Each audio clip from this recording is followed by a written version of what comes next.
সময় আছে আর মাত্র কয়েক ঘন্টা, অথচ সব পক্ষ অনড়। তারেক রহমান প্রধানমন্ত্রী হিসেবে শপথ নেওয়ার আগের দিনে এসে তিনি আদৌ প্রধানমন্ত্রী হতে পারবেন কিনা তা নিয়ে অনিশ্চয়তা দেখা দিয়েছে। শুধু তাই নয়, গত ১.৫ বছর ধরে ইউনূস সরকারের করা সংস্কার প্রস্তাব প্রশ্নের মুখে। এই সংস্কার আদৌ বাস্তবায়িত হবে কিনা, কিংবা হলেও কতটুকু হবে, এসব প্রশ্ন উঠছে। বিএনপি জানিয়েছে তারা সংবিধান সংস্কার পরিষদের শপথ নেবে না। কারণ হিসেবে বিএনপি নেতারা বলেছেন, বর্তমান সংবিধান অনুসারে এই ধরনের শপথ পড়ানোর কোনো এখতিয়ার কারো নেই।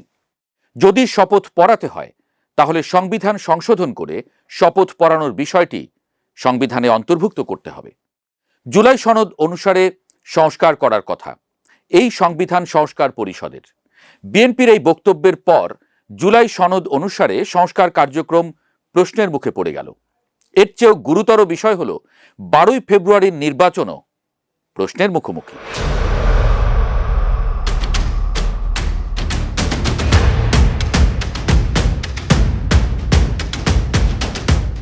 গোড়া থেকে আলোচনাটা শুরু করা যাক। ডক্টর ইউনূস প্রধান উপদেষ্টা হিসেবে দায়িত্ব গ্রহণের পর থেকে বিএনপি দ্রুত নির্বাচন দাবি করে এসেছে, কিন্তু সরকার মনে করছে নির্বাচনের আগে সংস্কার ও বিচার জরুরি। সেজন্য অনেকগুলো কমিটি করা হয়, তারা সময় নিয়ে তাদের সংস্কার প্রস্তাব দেয়। দফায় দফায় সময় বাড়িয়ে শেষ পর্যন্ত যেসব সংস্কারের প্রস্তাব করা হয় তার অনেকগুলোর সাথেই অনেক দল একমত হয়নি। এরপর ঐক্যমত্য কমিশন গঠন করা হয়, তাতেও কাজ হয়নি। শেষ পর্যন্ত বিভিন্ন দলে মতবিরোধ রেখেই জুলাই সনদ প্রণীত হয়। পরবর্তীতে যে সংসদ এবং সরকার গঠিত হবে তারা সংস্কার বাস্তবায়ন করবে, এমনটাই ধারণা করা হয়েছিল। কিন্তু এর মধ্যেই ডক্টর ইউনূস সরকার জুলাই সনদ বাস্তবায়ন আদেশ নামে এক আদেশ জারি করে, যার মধ্যে সংস্কার বাস্তবায়নের ৩টি ধাপ নির্ধারণ করা হয়। প্রথম ধাপে কিছু বিষয় অবিলম্বে কার্যকর বলে ঘোষণা করা হয়। দ্বিতীয় ধাপে কিছু বিষয়ে মীমাংসার জন্য গণভোটের আয়োজন করা হয়। আর তৃতীয় ধাপে গণভোটে হ্যাঁ বিজয়ী হলে সংবিধান সংস্কার পরিষদ গঠন করে অন্যান্য বিষয়গুলো বাস্তবায়নের বিধান করা হয়।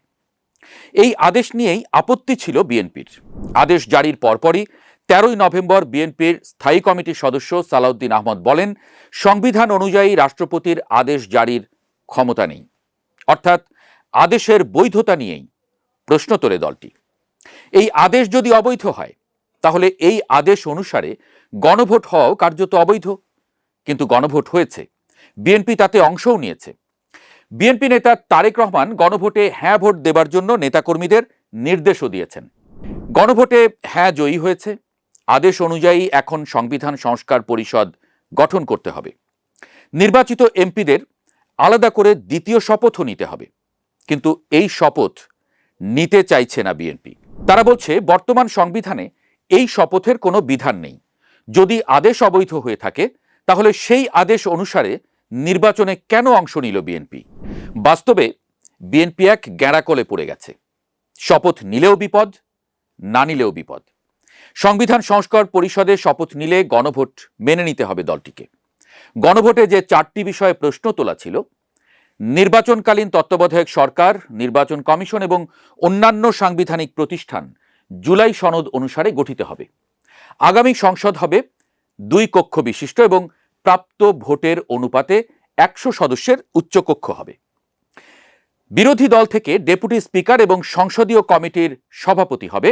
প্রধানমন্ত্রী হতে পারবেন সর্বোচ্চ 2 বার। রাষ্ট্রপতির ক্ষমতা বাড়বে। আর 4 নম্বরটি ছিল, জুলাই সনদের অন্যান্য বিষয় রাজনৈতিক দলগুলোর প্রতিশ্রুতি অনুসারে হবে। প্রথম 3টি প্রস্তাবেই বিএনপির আপত্তি ছিল। বিএনপি নোট অফ ডিসেন্ট দিয়েছিল সেসব বিষয়ে। প্রস্তাবগুলোতে আপত্তি সত্ত্বেও গণভোটে হ্যাঁ ভোট দিতে নির্দেশ দেন বিএনপি চেয়ারম্যান তারেক রহমান। নির্বাচনের আগে নির্বাচনী ইশতেহার ঘোষণায়ও তিনি বলেন, বিএনপি যতটুকু সংস্কার করতে একমত হয়েছে ততটুকুই করবে। নির্বাচনের পরেও সংবাদ সম্মেলনে তিনি একই কথা বলেছেন। কিন্তু মুশকিল হলো, সংবিধান সংস্কার পরিষদ মেনে নিলে তাকে সংস্কার প্রস্তাবগুলোও মেনে নিতে হবে। অথচ এই প্রস্তাবগুলো গত 1.5 বছর ধরে আপত্তি জানিয়ে এসেছে বিএনপি। নির্বাচন দেরিতে হওয়ার পেছনে মূল কারণও এই আপত্তি। অথচ এখন নির্বাচনের পরে এসে আপত্তি জানানো বিষয়গুলোই তাকে মেনে নিতে হচ্ছে। বিএনপি নেতারা অবশ্য বলেছেন তারা এটা মানবেন না, তারা দ্বিতীয় শপথ নেবেন না। যদি শপথ না নেন তাহলে আবার আর এক সংকট, তাহলে গণভোটই তাহলে অকার্যকর হয়ে যায়। কারণ বাস্তবায়ন আদেশের তৃতীয় ধাপ সংবিধান সংস্কার পরিষদ। গণভোটে হ্যাঁ রায় আসলে সংবিধান সংস্কার পরিষদ গঠিত হওয়ার কথা। সংবিধান সংস্কার পরিষদে শপথ না নিলে গণভোটের রায় এবং জুলাই আদেশের ধারাবাহিকতা রক্ষা হচ্ছে না। এদিকে জামায়াত ও এনসিপি বলেছে সংবিধান সংস্কার পরিষদে শপথ না নেওয়ার কোনো সুযোগ নেই, বিএনপিকে শপথ নিতেই হবে। জামায়াতের আমির শফিকুর রহমান বলেছেন সংস্কারের উপর যে গণভোট হয়েছে এটার পুরোটাই মানতে হবে, এর কোনো খণ্ডিত অংশ আমরা বাস্তবায়ন দেখতে চাই না। বিএনপি জুলাই সনদে স্বাক্ষর করেছে, গণভোটেও অংশ নিয়েছে। এখন যদি শপথ না নেয় তাহলে গণভোটের যৌক্তিকতা হারায়। শুধু তাই নয়, এত আয়োজন করে যে সংস্কার এবং গণভোট হলো তাও গুরুত্ব হারাবে। কিন্তু জুলাই আন্দোলনের গুরুত্বপূর্ণ দুই স্টেক হোল্ডার জামায়াত ও এনসিপি কি তা মেনে নেবে? যদি না নেয় তাহলে কি আরেকটি সংকটের মুখোমুখি হবে বাংলাদেশ? নির্বাচনে বিএনপি নিরঙ্কুশ বিজয় অর্জন করেছে, জনগণের বড় অংশ তাদের সাথে আছে, এটা প্রমাণিত। কিন্তু জামায়াত ও এনসিপির সাথেও জনসমর্থন কম নয়। বিএনপি যদি সংবিধান সংস্কার পরিষদে শপথ নিতে না চায় তাদের সরকার গঠনও প্রশ্নের মুখে পড়ে যেতে পারে, এমনকি তৃতীয় পক্ষের হস্তক্ষেপও আসতে পারে। অর্থাৎ তারেক রহমান প্রধানমন্ত্রী হিসেবে শপথ নেওয়ার আগে তিনি আদৌ প্রধানমন্ত্রী হতে পারবেন কিনা তা নিয়েই অনিশ্চয়তা দেখা দিচ্ছে। সময় আছে আর মাত্র কয়েক ঘন্টা, দেখা যাক শেষ পর্যন্ত অনড় অবস্থানে থাকে কিনা, কিংবা কে ছাড় দেয় আর কে ছেড়ে দেয়।